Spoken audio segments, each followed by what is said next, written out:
In this guide, I'm going to show you how you can level up fast here in Blox Fruits. Before we do get into this guide, make sure to like the video and subscribe to the channel with all notifications on. It really does help the channel and lets us know that you want more content like this. We'd greatly appreciate it. And if at any point throughout this guide you did have any questions, just ask them down in the comment section below and we can help you out further. I'm going to be doing my best to reply to every single comment down there. Essentially, though, the leveling meta here in Blox Fruits hasn't changed too much because some fruits are just naturally better for grinding NPCs.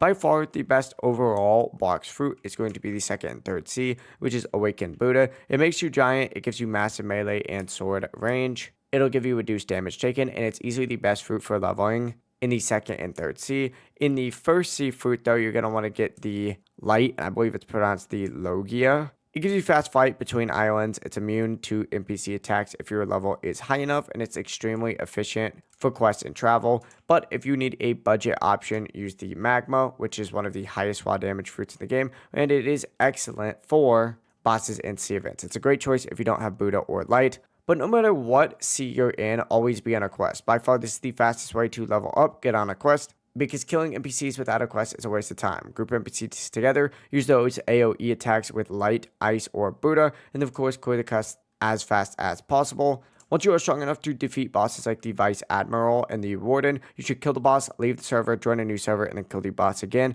This server hop boss method is by far the fastest XP method in the game. And of course, if you do have the opportunity to use double XP codes, make sure that you, of course, go ahead and use those. But it really is as simple as that. That is how you can go ahead and level up fast here in Blox Fruits. If you did have any questions, just ask them down in the comment section below and we can help you out further. I'm going to be doing my best to reply to every single comment down there. Before you do leave this guide, make sure to like the video and subscribe to the channel with all notifications on. It really just helps out and lets us know that you want more content like this. We'd greatly appreciate it. Have a great rest of your day, though.